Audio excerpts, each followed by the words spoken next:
Manchester City Expats Club is a non-profit social organisation and our speakers are volunteers. The club as such assumes no responsibility or liability for the professional reputation of or the quality of services provided by the speaker today.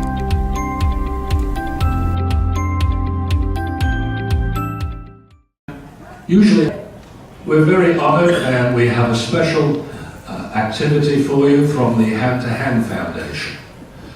The Hand to Hand Foundation, amongst its many activities, runs a preschool and a Saturday kids club for children from disadvantaged families of Pattaya.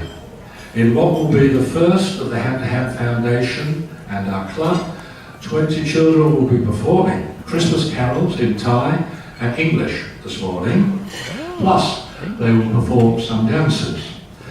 Performers will range from 3 years old to 14. After the children's performance, Margie Granger from the foundation will be sharing with us the year's activities of the foundation. She's the founding member and vice president of the foundation and responsible for seeing all the projects. So please give the Hand to Hand children a warm welcome.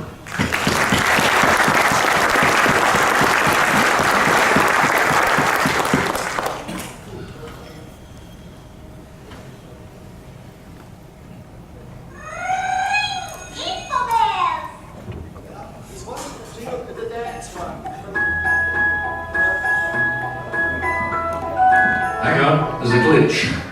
It's the video.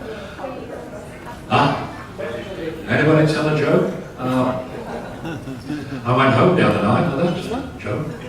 I went to a PCEC meeting and everything went well. Yes.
Peter's back to come.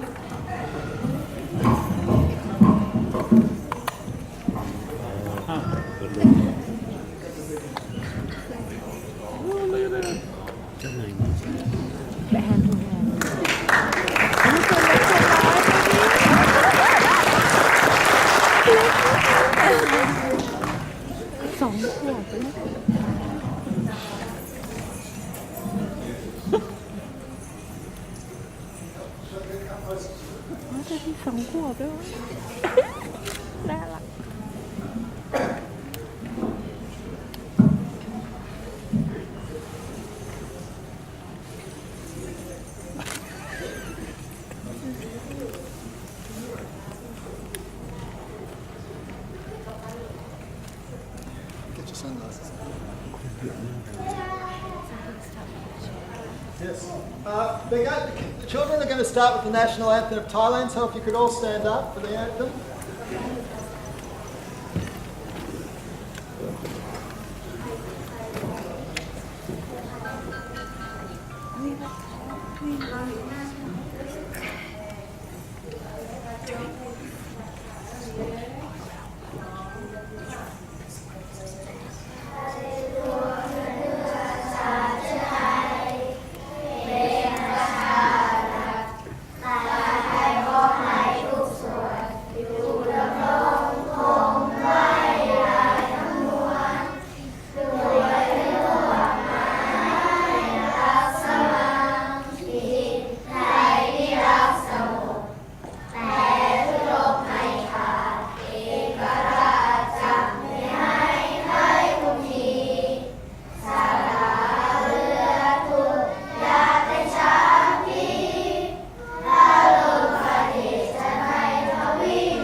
So these are all the things that we are thankful for. Thank you. Thank you, friends from Alaska. Thank you, friends from Alaska. Thank you, friends from Alaska. Thank you, everyone. We're so happy you're here. We're so happy you're here. We're so happy you're here. We're so happy. Thank you, friends from Alaska. Thank you, friends from Alaska. Thank you, friends from Alaska. Thank you, everyone. We're so happy you are here. We're so happy you are here. We're so happy you are here. We're so happy.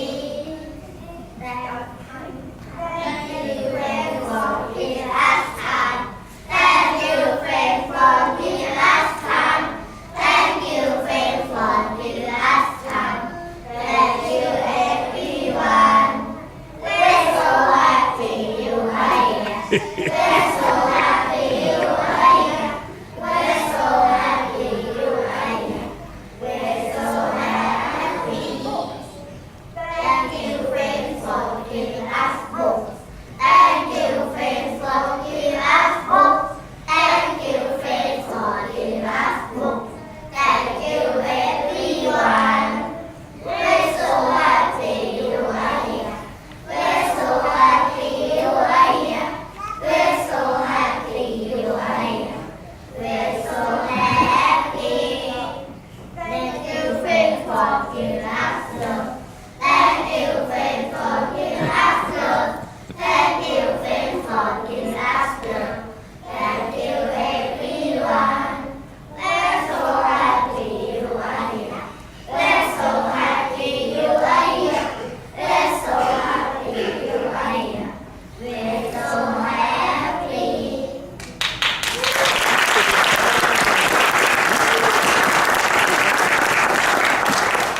So the next song is our rendition of We Wish You a Merry Christmas with our own chorus verses that we made up. We wish you a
probably the first time you've ever heard it in Thai, because this song doesn't exist in Thai.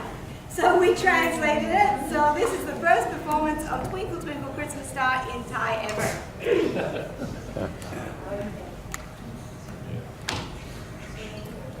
Twinkle Christmas star, how I wonder what you are.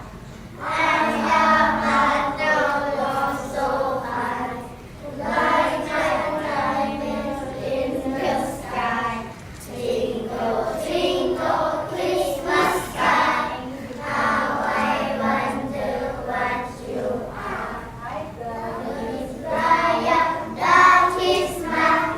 เธอเป็นใครแปลกใจนักหนาเธออยู่สู่อยู่เรือรถกาดาวเห็นขาวเต็มบนท้องฟ้าละลิบละยับลาคริสต์มาสเธอเป็นใครแปลกใจนักหนา Twinkle Christmas star, how I wonder what you are.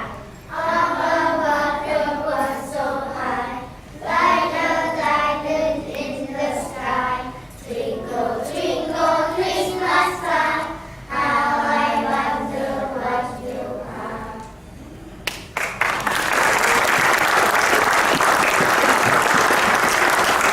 So we are very creative at Hand to Hand, and we make up most of our own songs. So this is a song called 10 White Snowmen, to the tune of 10 green bottles sitting on the wall. And the 10 white snowmen are standing in the snow, and they really gotta go. And that's how we eliminate them. They're really gonna go pee. So please enjoy 10 White Snowmen, the first ever performance of this outside hand.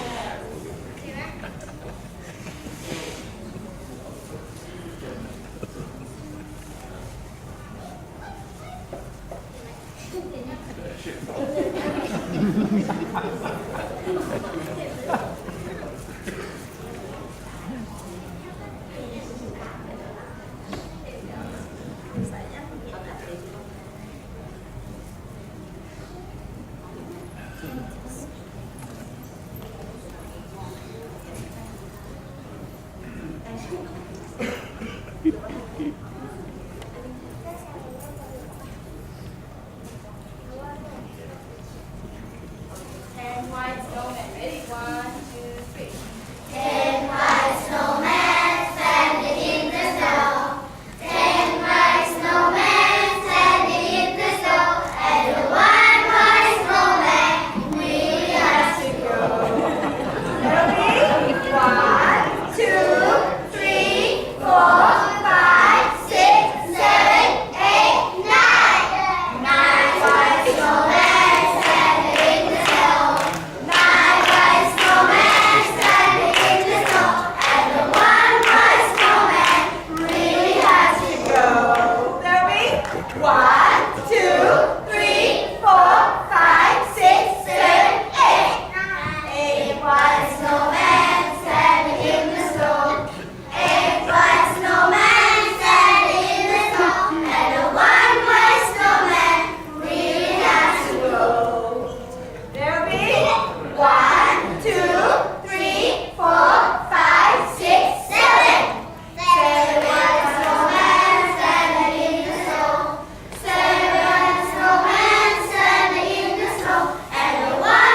slide.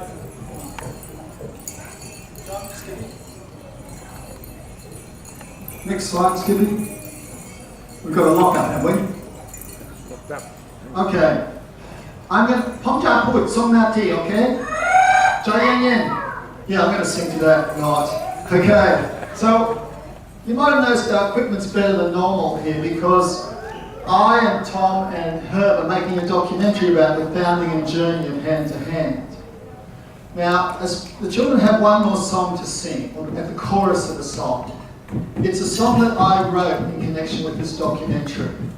And as it evolved, it needed to become a song that was sung from children from a disadvantaged background. This is a slum in Pattaya. It's the sort of place these kids come from. So, I was thinking about the lyrics, and I listened to a lot of talking books. And I was listening to a talking book about giving talks. And in this talk, it referenced one of the greatest talks of all time, Martin Luther King's I Have a Dream. But I recently finished reading the biography of Father Ray in The Name of the Boss Upstairs. And after the orphans, the next kids off the block that they started taking were deaf kids. Now this is a Theravedic Buddhist country, so they believe in karma. So if you're born with a disability, that's your karma.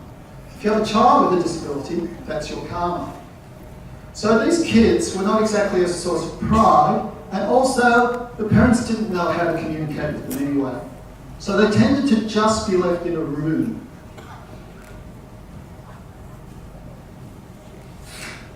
No vocabulary. So I'm thinking, how do these kids with no vocabulary, no training in thinking, even form a dream? So that became the basis of the lyrics for the chorus. And it's meant to be sung by just one Thai child, but I'm going to help out today. A couple of kids are going to sing, then they're going to sing it as a group. So, Nap Dao, Martini, Nampon, Nada, okay? Okay? She's like, I'm more all right, so we're going to have a go at singing the song. I'm going to help them out, okay? So, Ben Bass Angry, I have a dream, right? Yeah? Nong Song San. Jang Mi Kwan. No, Ben Bass Angry, my fault. Okay. I have a dream that one day I will have a dream. I have a dream that life is more than it now seems. I have a dream.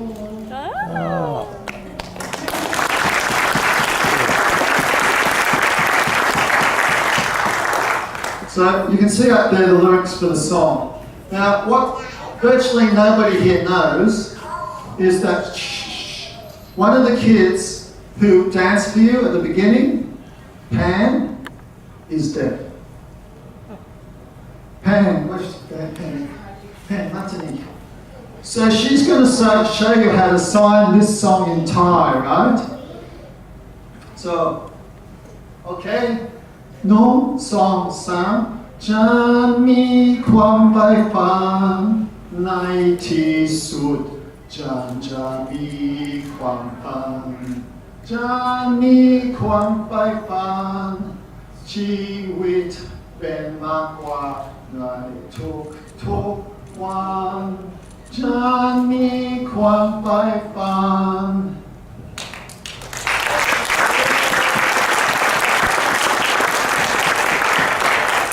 So if you want to join in with it, the kids are going to sing it for you, all the kids.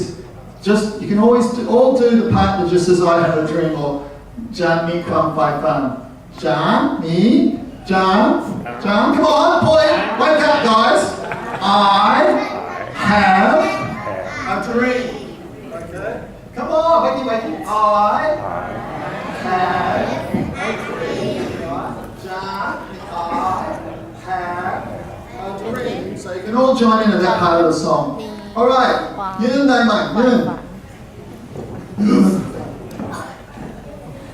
So. Okay, Siang Dan, yeah? Yeah, Martini. Okay, Siang Dan. Ben Basa Thai Basa Mer, okay? Yim? Okay. Basa Thai Basa Mer. Nung, Song, Sam. I have a dream. That's one. Oh no, sorry. Ben Bassa Thai Bassa Mer, okay? Okay, Bassa Thai. Johnny, what fight fun?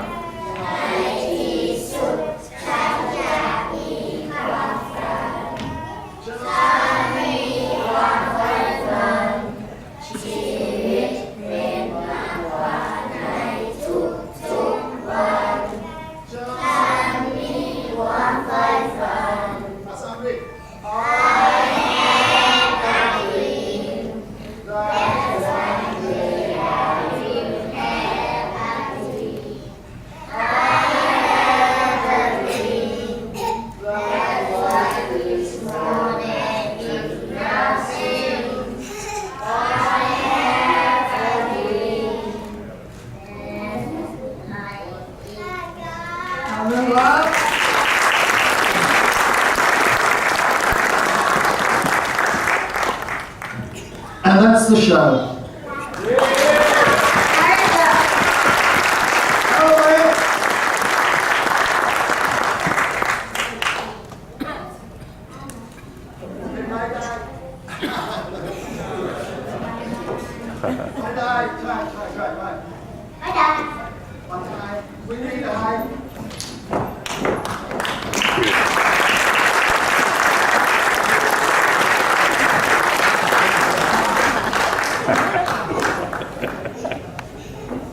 Did you enjoy the show? Yeah. So I'm going to hold the mic for a couple of seconds before Margie takes over, because that'll be the end of it. Pi, where are you? Come up here. Mon, Ma, Chankar, Chanma, Ma. Okay, Amagi. Now, what you don't know, the documentary we're shooting is called Slumdog Saints. It's called Slumdog Saints, the 3 women that joined hands. And these are the women who joined hands and found Hand to Hand.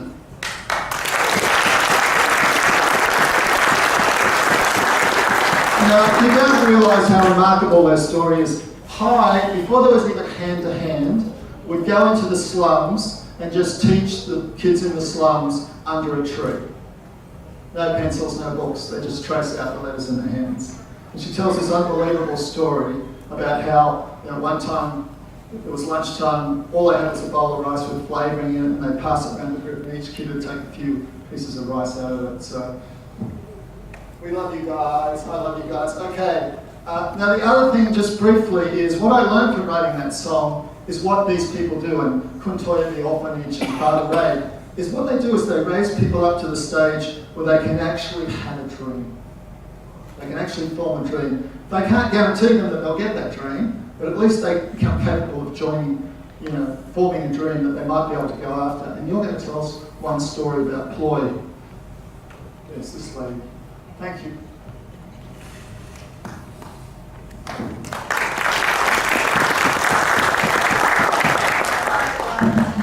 Okay, so this is Kumploy, and she came into our scholarship program about 5 years ago. And she was living in the slum with her mother, and very, very smart girl.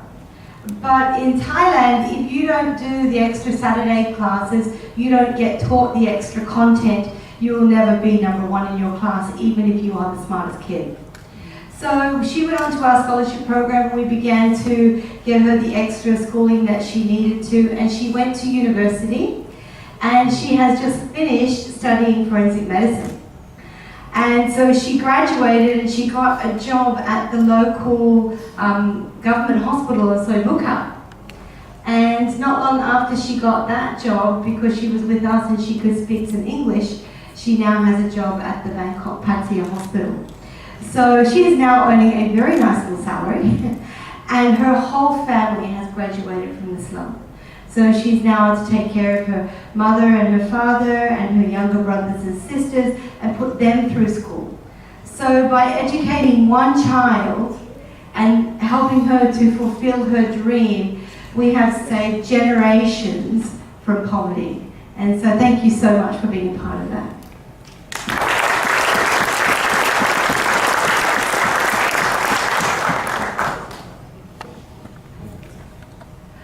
So I also want to say a big thank you because I was here a couple of months ago and I was asking you guys to help me join Global Giving, which we did, and I'll talk to you about that in a little bit. I realized just talking to a few people this morning that some people don't really know my story, so in less than 3 minutes I'm going to tell you my story. I came to Thailand to teach in international schools. And the plan was to stay in Thailand for 2 years, move to another country, teach in international schools and see the world. I came to Pattaya, Thailand and got stuck. I started volunteering in an orphanage and it was a great place, and I'm still very, very good friends with the people who run that orphanage, and we need to close down orphanages. But there were 3 key events that happened. There was a little girl dying of leukemia. And I said, make a wish. Anything you want, I'll make it happen. And she said, I want my mom and dad. And the day she died, the only 2 people in the room were her mom and dad. And I thought, this kid has family.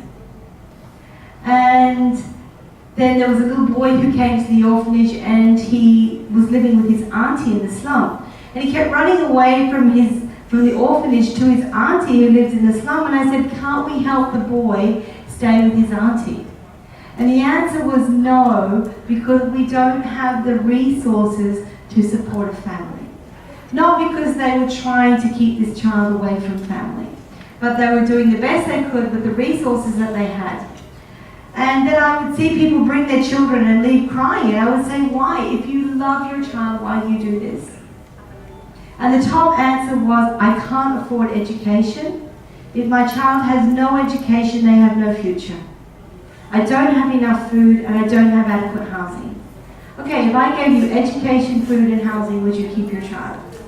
About 70% of the time the answer was yes. So I began to look for who keeps families together, and I couldn't find anyone. So I set up Hand to Hand. So that's why Hand to Hand was born. We literally opened up in a garage 8 years ago with no sponsors, no money. Everything came out of my own pocket for the first 8 months, and we just began to grow. Pi and Mon came along, and we started the preschool with 17 kids on the first day, and neither of them are qualified teachers, but we just had, we didn't even have tables and chairs.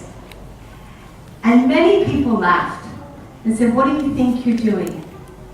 How do you think this is going to work? You don't have sponsors, you don't have resources, you don't have teachers. I said, you're right, but you know what I do have? I have a whole lot of love for these kids. And that's enough. So we just began to grow and grow and grow. And 4 years ago, I sold my house, I sold my car, I sold everything I owned, and I put it in the pot. And we had 4.5 million baht, and we went to buy a preschool center. And I found this beautiful place for 12 million baht. And one guy says, I'll give you 500,000 baht towards that property you're looking at. So I walk in, and the guy wants 12, and I said, I have 5 million baht. Please, sir, can you help me? And he said, all right. He said, you'll raise another 500,000 baht, come back and talk to me. So I did that. And he said, if you promise to buy it in the foundation's name, I'll give it to you for 5.5 million. Riviera came in and said, we'll do 1 million baht worth of renovations for you for free. Fire escapes, toilet blocks, rewiring, everything. Then 2 years ago I got an email. What would you do if we gave you $250,000 US? I thought it was spam, so I didn't answer. And they sent me another email. They said, we're absolutely serious. What would you do if we gave you this kind of money? Don't know. Never thought about that. So I said, I'd buy land and build houses. And they said, great idea. Here's the money. So we've now bought land and built houses. And so, you know, if you looked at us as a business plan, you'd probably say it would fail. But because we have people who love, it's a great success. So thank you for helping us be part of our success. So we are a fully registered foundation in Thailand with the Thai government. And this is Pan, and this is her family. And so when Pan came to us, her mom was desperate. Thank you. She doesn't know how to sign. She had no way of learning how to sign. She had a 4-year-old daughter that had zero vocabulary. She couldn't communicate with her daughter. And at first we said, no, sorry, we don't do deaf children. The next week, the second deaf child walked through my door. I'm like, okay, God, what am I supposed to do with these deaf kids? So we began to take deaf children, and we went down to the deaf school, and we said, can you please give us a book on how to do sign language? And we picked up a book, and we began to learn. And we began to teach the parents, and we began to teach the people in her slum community. So now she can walk out of her door in her slum community and talk to people. And so now she's in the deaf school, and she's doing really, really well. So, but before she came to us at 4 years of age, she had zero vocabulary. So this is where Pan lives. This is her house. And there she is. She's now on our scholarship program, and we pay for her to go to school. That's her mom. And the first time I realized that Pan wanted to dance was last year when we were preparing to dance at somebody's wedding. And she would watch her sister dance, and she came to me and she started signing, me too. And I thought, yeah, why not you too? So we put her into the dance group, and she can't hear any music. And the dance was done on grass, so she couldn't even feel the vibration of the music. She did that entire dance from memory. How many steps? Now I've got to turn, because she can't move to the beat. And so she just loves to dance. She'll grab a phone that's got music on it and she'll put it right next to her face just so that she can feel the vibration of the music. And then she just begins to move to the vibrations that she can feel through the phone. So she was a little cutie that was at the front, that was looking around all the time, what's everybody else doing? And that's why, because she's deaf. So these are our new houses. So it's on one rye of land out at Nong Pillai, and so there's actually 8 rooms, and we're going to have 7 families move in. We're staggering their moving in so that we can make sure everybody's settled in well. And also we have to register it as a shelter because we are a non-profit organisation. If we take people in and don't register it as a shelter, we can be in trouble with the government. So that paperwork, because I'm on the board, takes a lot longer because I'm a foreigner. But we have 8 rooms. This very end one at the bottom is not going to house a family. It is going to be a trauma counselling room for Pattaya City. So a child is abused, the police need to interview them. This room here will be set up with craft materials, bean bags, a woman who comes in from a domestic violence with children, she can take a shower, we can cook her some food before we start talking to her. So last time I was here, I was saying, could you please help us join Global Giving? So we needed to raise $5,000, which we did. We actually surpassed that target and we raised almost $6,000. And it was to buy things for our houses that we built. So the cost of the housing did not include the bathroom sink. So we had to purchase that. So we purchased bathroom sinks and mirrors for every single room. We also purchased brand new refrigerators and table and chairs for every single room. And down the bottom here, you can see fans.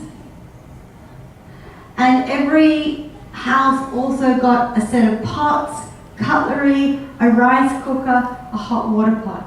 These people coming into these houses have nothing. Often they've fled from domestic violence and they've literally fled with the children and the clothes on their back. And so when they come in, they have everything that they need. There's the kitchen sink, we had to buy that too, and the stove, and then there's a kitchen cupboard. So there's the kitchen cupboard full of plates and the fridges, and every room has exactly the same. So this is what your money that you helped raise went to. We also have washing machines so that they can wash their clothes, and we have 2 big water tanks. This is one of the family that's already moved in, and this is Pooh and his father and his grandmother. We're all living on the streets. They desperately needed shelter before we finished the building, so they were literally living in this. And they were living on our land, and they watched the buildings being built. We had nowhere to put them, so we got some tin, and we said to Dad, can you make something out of that? And he said yes.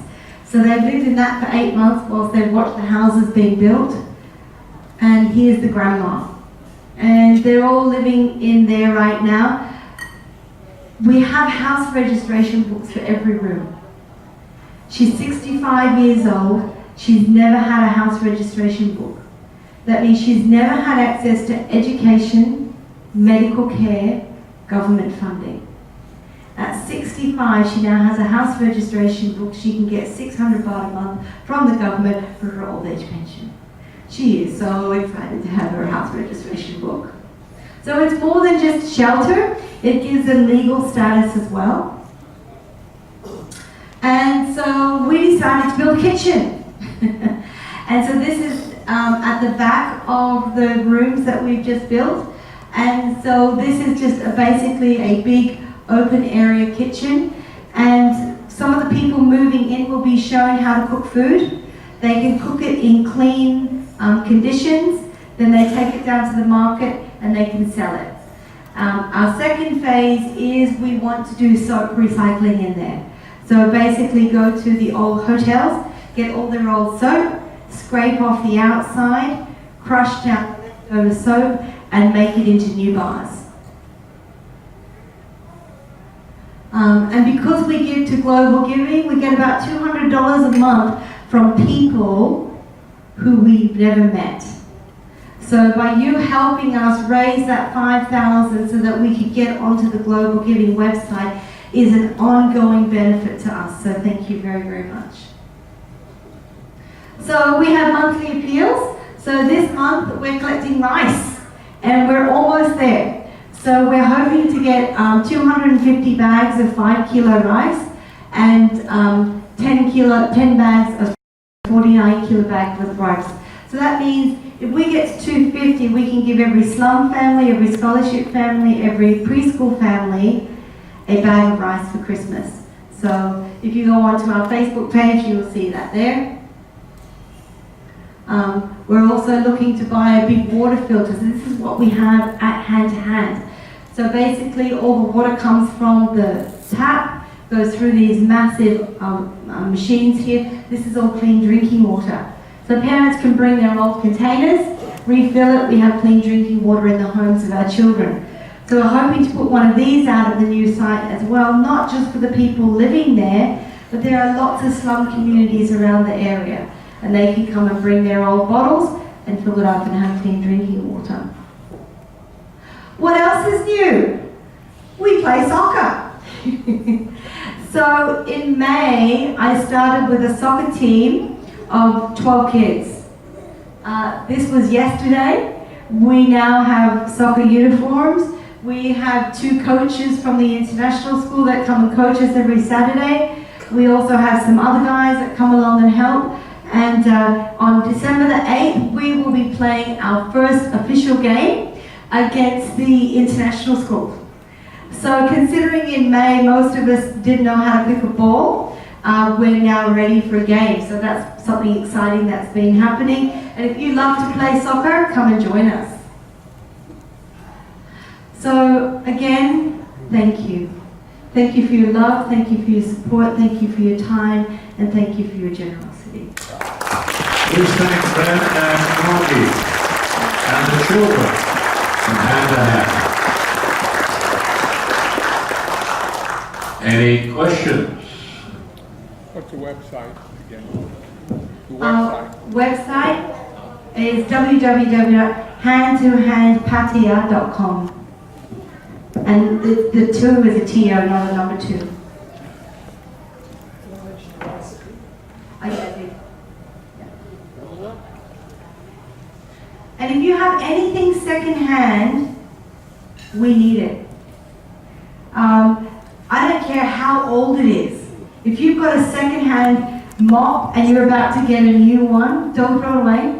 Bring it to me. Because I'll clean the prison with it and then throw it away. Whatever I clean the prison with, I can't bring back to my preschool because I don't know what germs are on it.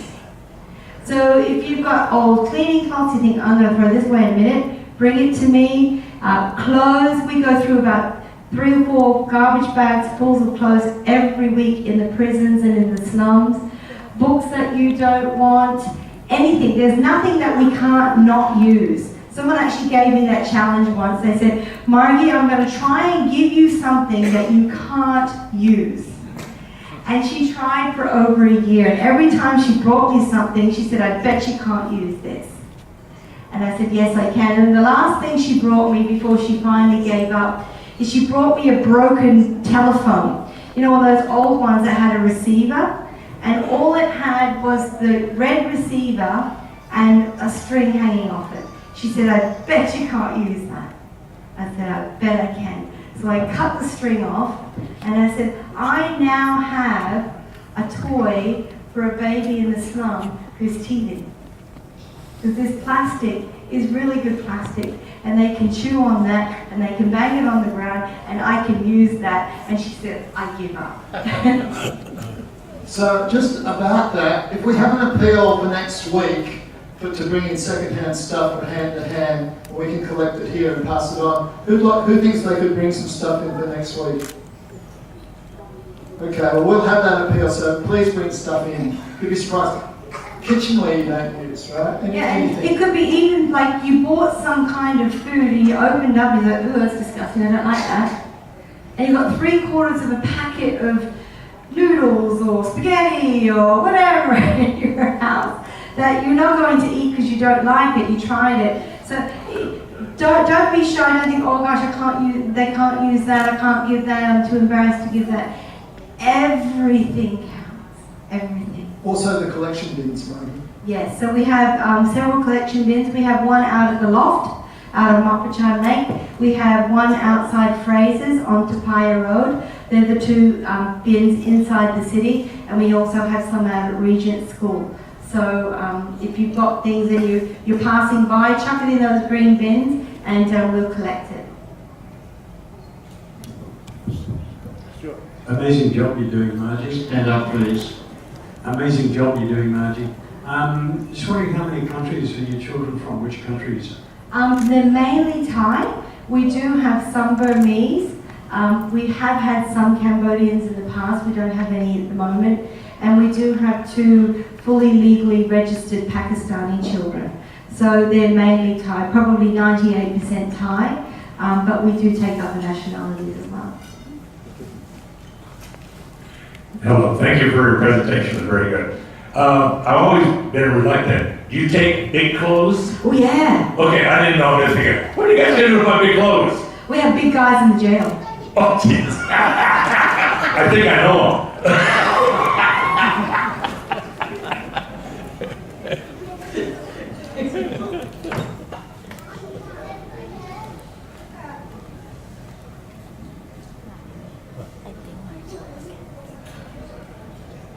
Anybody else? I think there's one here.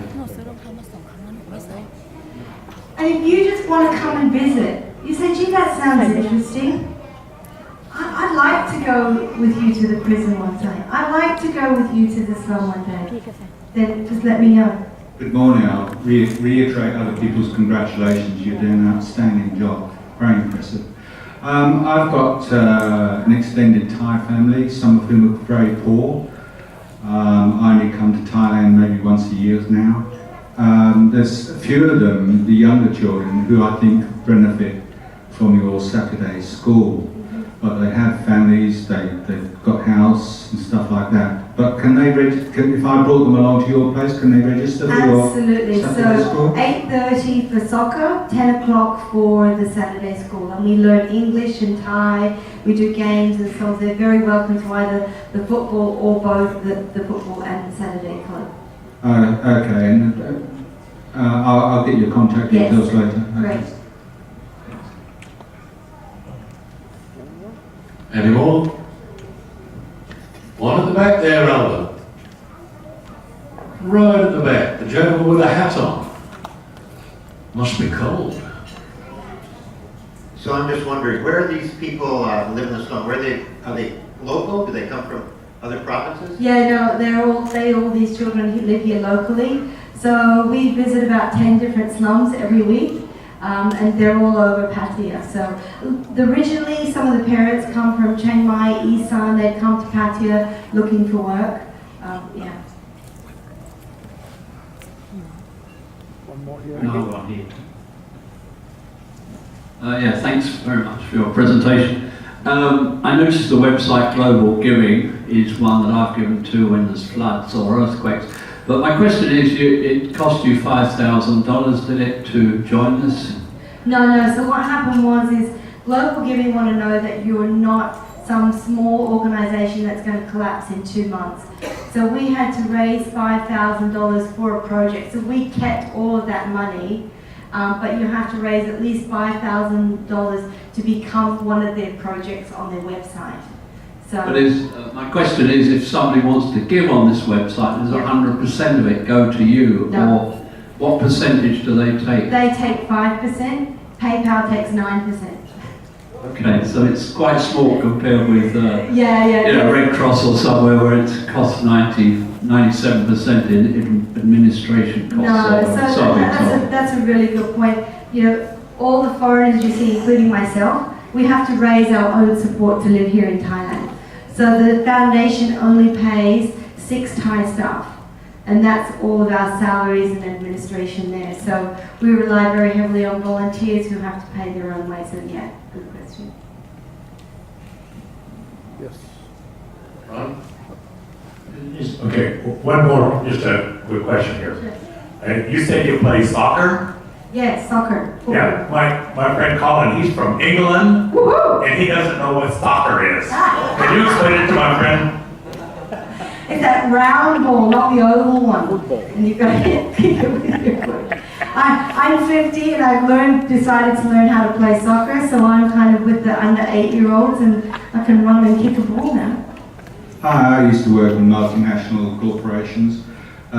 Given that PayPal are demanding a 9% fee for processing, just unless you've already tried to do so, go to their Asia Pac head office or in the US and lobby them, and you'll probably get some positive response. Okay, we'll give it another go. We did try in the beginning, but they said because we're a Thai registered foundation and we didn't have all the 501c3s from America, that's why they wouldn't give us the I'll talk to you about it offline. Okay, fantastic, thank you.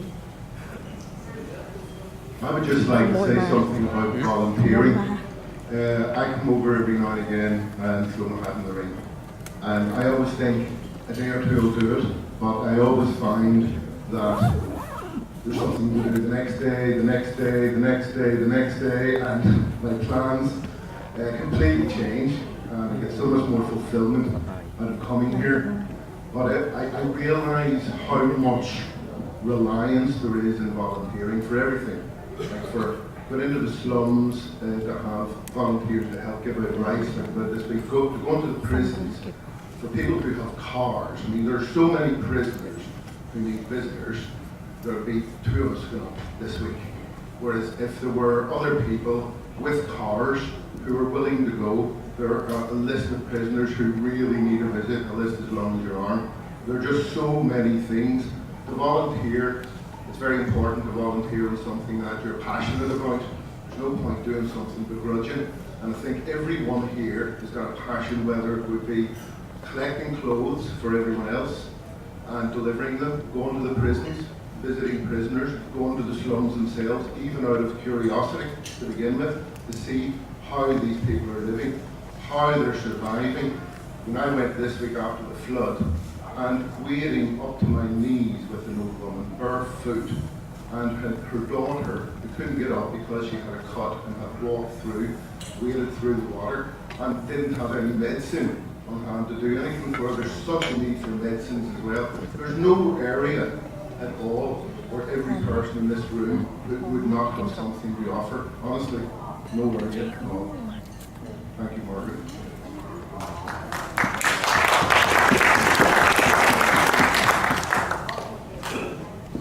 Okay, thank you. Please thank Margie and also Ren, the children.